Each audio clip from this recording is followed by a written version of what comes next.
Bwana Yesu asifiwe, Bwana Yesu asifiwe. Ninakusalimu kwa jina la Yesu popote ulipo. Ni asubuhi nyingine tena. Anayekuletea ujumbe wa leo ni mimi ndugu yako na rafiki yako Daniel Anthony Kitua. Mungu akubariki. Karibu.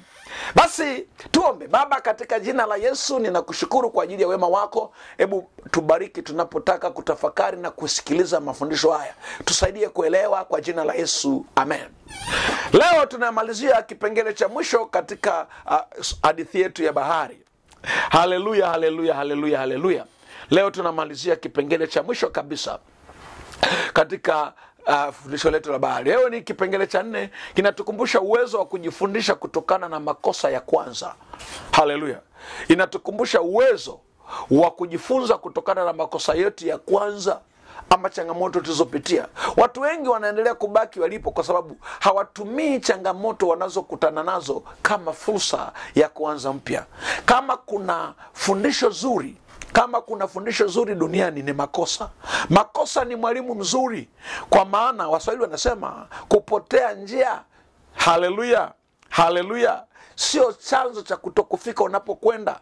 Ukikosea njia utatengeneza, utarudi na utaanza upya na utafika unapokwenda.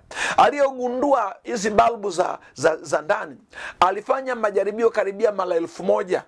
Kwa hiyo mara 999 alikuwa amekosea, lakini alipofanya mara ya 1000 akapanikiwa. Na kuanzia wakati ule hata sasa dunia inashangilia, dunia inafurahi, kwa sababu watu wote wanaanzia pale alipoishia yeye.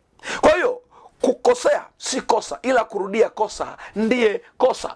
Kwa hiyo katika kile tulichokuwa tunajifundisha kuhusu bahari, ni lazima tujifundishe kuanza upya kila siku. Jitahidi kuwa na uwezo wa kukubali kuanza upya. Kwa hiyo kitendo cha bahari ya kufuta kila kitu kilichokuwa kimeandikwa katika ufuko wa bahari na kuacha bahari safi, kinatoa matumaini kuwa tunaweza kuacha yaliyopita na tukafanya vizuri zaidi. Haleluya.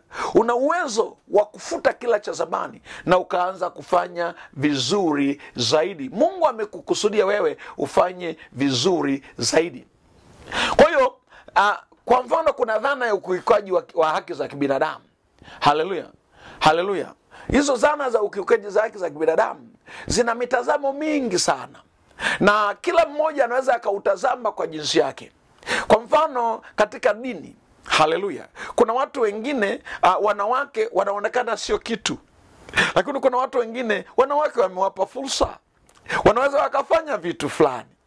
Kwa hiyo kila kitu tunapaswa tukitazama kwa muongozo wa Mungu anasema nini, sawa sawa na imani tulio nayo na tulio kishikilia. Kwa hiyo tunapoangalia dhana ya ukuaji wa kibinafsi au personal growth, haleluya, kila mmoja anatakiwa ajifundishe na aone kunayo sababu ya kukua kutoka nafasi moja kwenda nafasi nyingine.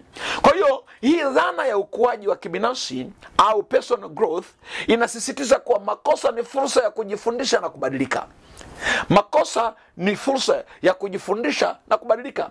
Mtafiti mmoja anaitwa Dweck mwaka 2006 alitafsiri akaona kwamba kumbe makosa ni fursa ya kujifundisha na kuanza upya. Warumi 8:28 inasema hivi, inatupa faraja, inasema nasi tutajua ya kuwa katika mambo yote Mungu hufanya kazi pamoja na wampendao, ndio wale walioitwa kwa kusudi lake. Haleluya. Mungu anafanya kazi na wampendao. Unapoona umekosea lakini bado una upendo na Mungu, rudi kwa Mungu, piga magoti, mwambie Mungu, nisamehe, nimekosa katika hili.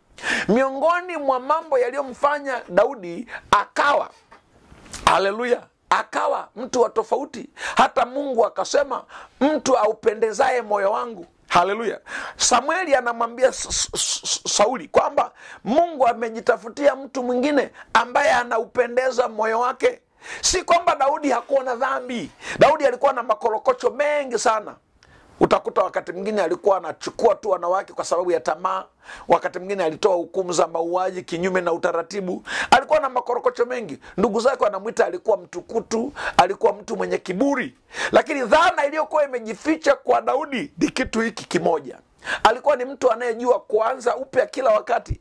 Akikosa angemfuata Mungu akinyenyekea na kuvaa magunia ya kilia.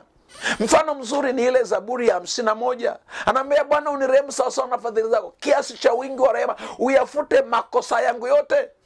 Nimekutenda dhambi wewe peke yako. Haleluya. Nimekutenda dhambi wewe peke yako. Lakini anagundua, anasema, Bwana, mimi mama yangu alinichukulia mimba. Makosa mengine ni kwa sababu ya asili. Kuna vitu katika asili havikukaa sawa sawa na mimi nimevirithi. Anaendelea, anasema, unioshe kwa hisopo nami nitakuwa safi kuliko theluji. Anamwambia Bwana, moyo uliopundika, Bwana usiudharau. Nimepondeka moyo, usiniache.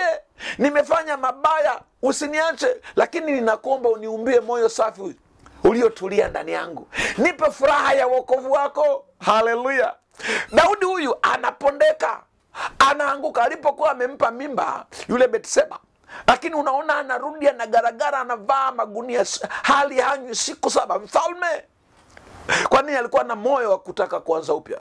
Watu wa namna hii Biblia inasema wanaupendeza moyo wa Mungu. Lakini pia Daudi alikuwa ni mtu makini sana, siku zote alitaka kuanza upya. Na Mungu wa mbinguni akubariki. Hebu na wewe kusudia kuanza upya. Mungu hufanya kazi na wale wampendao. Ukimpenda Mungu utazishika sheria zake na mambo mengi yatakuwa salama. Mungu akubariki, akupe Jumapili njema na baraka za Bwana ziambatane nawe. Ubarikiwe na kwaheri ya kuonana. Amen.